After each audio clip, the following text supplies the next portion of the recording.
ખેડા જિલ્લાના લિંબાસી ગામના જોગણી માતાના ફળિયામાં રસ્તાની અત્યંત ખરાબ હાલતને કારણે સ્થાનિકોમાં ભારે રોષ જોવા મળી રહ્યો છે।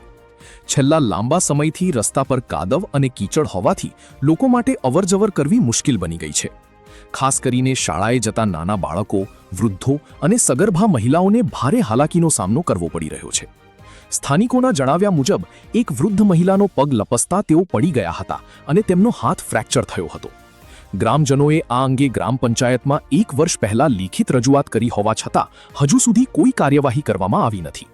હવે ગ્રામજનો તાત્કાલિક રસ્તાનું સમારકામ કરવામાં આવે અને જવાબદાર તંત્ર જરૂરી પગલાં ભરે તેવી માંગ કરી રહ્યા છે। રિપોર્ટર ફરીદ દીવાન, માતર। નમસ્કાર દર્શક મિત્રો, આપણે જે વાત કરી રસ્તા બાબતે, તો એ આગળ તમે પાછળ જોઈ શકો છો કે રસ્તો જે પ્રકારે પણ દેખાઈ રહ્યો છે તમને ખૂબ જ ભયંકર સ્થિતિમાં દેખાઈ રહ્યો છે। અને અહીં આગળ આપણે એક બા છે જે આ રસ્તામાં ચાલતા ચાલતા પડી ગયા છે અને તેમનો હાથ ફ્રેક્ચર થયો છે। તો આપણે સીધી એ બા જોડે જ વાત કરીએ। આ તમે વિડીયોના માધ્યમથી જે જોઈ રહ્યા છો કે આપણી સમક્ષ એક બા ઊભા છે, તેમનો હાથ ફ્રેક્ચર થઈ ગયો છે ચાલતા ચાલતા। તો અહીં આગળ આપણા જોડે જે ગ્રામજન છે એમની જોડે આપણે સીધી વાત કરીએ કે શું તકલીફ પડી હતી। મારા બા અહીંયા ઉતરવા રસ્તામાં ગયા તે લપસી ગયા અને હાથ ફ્રેક્ચર થઈ ગયો અને ખસી પડ્યા એટલે સીધો દબાણમાં થયો, બરાબર, એટલે ફ્રેક્ચર હાથ થઈ ગયો। તો પણ અમે જાણ કરી અમે પંચાયતમાં કે અમારે આ તકલીફ છે, પણ તોય પંચાયત દ્વારા કોઈ એક્શન લેવા તૈયાર છે નહીં, કોઈ જવાબદારી લેવા તૈયાર નથી। દર્શક મિત્રો, તમે જોઈ શકો છો જે પ્રકારે વિડીયોના માધ્યમથી તમને અમે બતાવી રહ્યા છે। તો અહીં આગળ જે રસ્તા બાબતે જે તકલીફ છે તમે જોઈ શકો છો કે નાના નાના બાળકો સ્કૂલે જતા હોય છે, પછી ઘરડા લોકો જે હોય છે, દાદા હોય છે, દાદી હોય છે। આ રસ્તામાં તો બાઇક તો દૂર પણ ચાલવા જેવો પણ રસ્તો છે નહીં। અને તમે જોઈ શકો છો આપણી જોડે એક બા ઊભા છે, તેમનો હાથ જે ફ્રેક્ચર થઈ ગયો છે।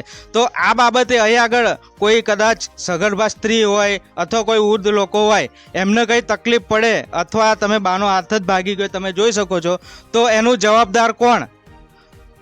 અમારા જે આ સોશિયલ મીડિયામાં જે વિડીયો અમે ઉતારી રહ્યા છે, આ રસ્તા બાબતે તમે શું કહેવા માગશો એની અમે કમેન્ટમાં જવાબ આપજો।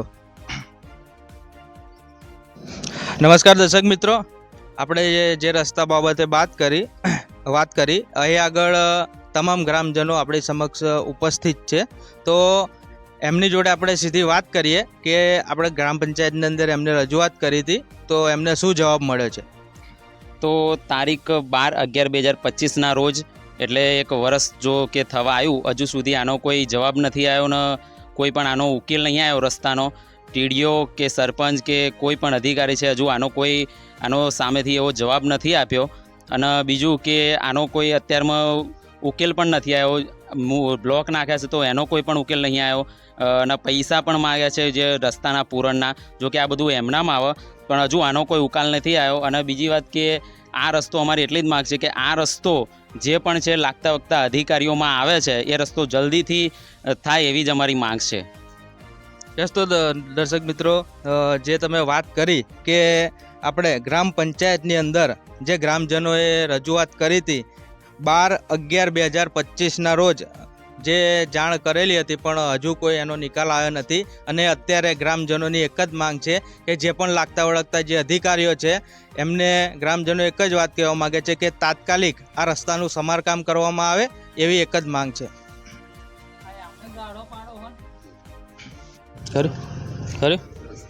નમસ્કાર દર્શક મિત્રો, ગુજરાત ક્રાઇમ ન્યૂઝમાં આપનું હાર્દિક સ્વાગત કરે છે।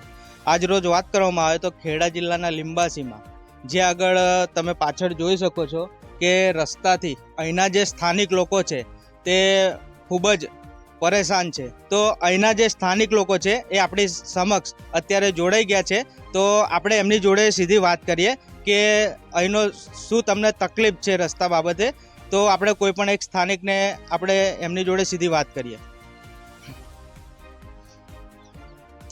યસ, તો આપણી જોડે એક સ્થાનિક લોકો જોડાઈ ગયા છે, તો આપણે એમની જોડે સીધી વાત કરીએ। શું નામ તમારું? કિરણ બારૈયા। તો અહીંના આ રસ્તા બાબતે તમારો જે પ્રશ્ન છે એ બાબતે તમે શું કહેવા માગશો? આ રસ્તો તો છેલ્લા 20 વર્ષથી એમનો એમ જ પડ્યો હોય, અરજીઓ આલી બે ધારાસભ્યો બદલાયા, સરપંચને અરજી આપી, પણ હજુ કશું ગંગાર્યું નહીં. અને આ રસ્તો તમે પાછળ પણ જોઈ શકો છો એની હાલત. અને આ રસ્તા બાબતે તમારી માંગ શું છે? આ રસ્તા માટે માંગ છે કે આપણે અવર જવર માટે આપણે થાય એવું જ જોઈએ છે, બીજું કંઈ જોઈએ નહીં. ઓકે, તો અહીં આગળ આપણી સમક્ષ બીજા પણ જે ગ્રામજનો છે, આપણે એમની જોડે પણ વાત કરીએ. તો આપણી સમક્ષ બીજા પણ ગ્રામજન જોડાઈ ગયા છે, તો આપણે સીધી એમની જોડે વાત કરીએ. શું નામ સાહેબ તમારું? અરવિંદભાઈ બારા. અરવિંદભાઈ બારૈયા. શું કહેવા માગશો આ રસ્તા બાબતે તમે? હું એવું જ કહેવા માંગુ કે અમે સરપંચનો કહ્યું, તલાટીને કહ્યું, બરાબર, અમે અરજી આપી, પણ અમે આજ 20 વર્ષથી રસ્તો આનો હાલતમાં. અમારા છોકરા હતા નિશાળમાં જવા માટે અત્યારે અમને તકલીફ પડે છે, બરાબર. તો આ બ્લોક ઉતાર્યા, પણ એમણે જોર જબરથી બ્લોક ઉતાર્યા છે, બરાબર. અમે ઠીક સ્ટુડિયો લગીને અરજી કરી, પણ સ્ટુડિયોએ કોઈ જવાબ અમને આપ્યો નથી. અને અત્યારે અમને એટલી બધી તકલીફ પડે છે, જો પેલા બેન અમારે પડી ગયા તે અમને હાથ ભાગી ગયો છે, બરાબર. અને અમારે અત્યારે ડિલિવરીના 2 પેલી છે, બરાબર, કેસ છે, તો અમને તકલીફ પડી છે અત્યારે, પણ કોઈ ઓપ્શન લેવા તૈયાર નથી. પંચાયતમાં જઈએ તો સરપંચ કે પેલાના તલાટીને કહે તો ભાઈ તમે આગળ જાઓ, કોઈ અમને જવાબ સરખો આપતો નથી. કોન્ટ્રાક્ટરે એવું કીધું અમને કે રસ્તો પૂરણ કરો તો 20,000 રૂપિયા અમારા કંથી લઈ ગયો છે. કોન્ટ્રાક્ટર અમારા કંથી આ પૂરણના 20,000 રૂપિયા ફરિયાવાળા કંથી લઈ ગયો. અમે ઉઘરાઈને 20,000 રૂપિયા કરી લે, પણ કોન્ટ્રાક્ટરે આવતો નથી. 20,000 રૂપિયા લઈને ગયો.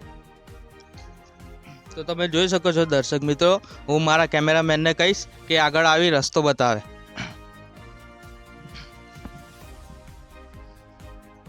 તમે જોઈ શકો છો દર્શક મિત્રો કે આ જે રસ્તો છે, અહીં આગળ તમે જોઈ શકો છો કે બાઇક તો શું પણ અહીંથી ચાલવા જેવો પણ રસ્તો છે નહીં. અને અહીંના જે સ્થાનિક લોકો છે એમને પણ કંઈક અવર જવર કર્યું હોય તો ખૂબ જ મુશ્કેલી પડે તેમ લાગી રહ્યું છે.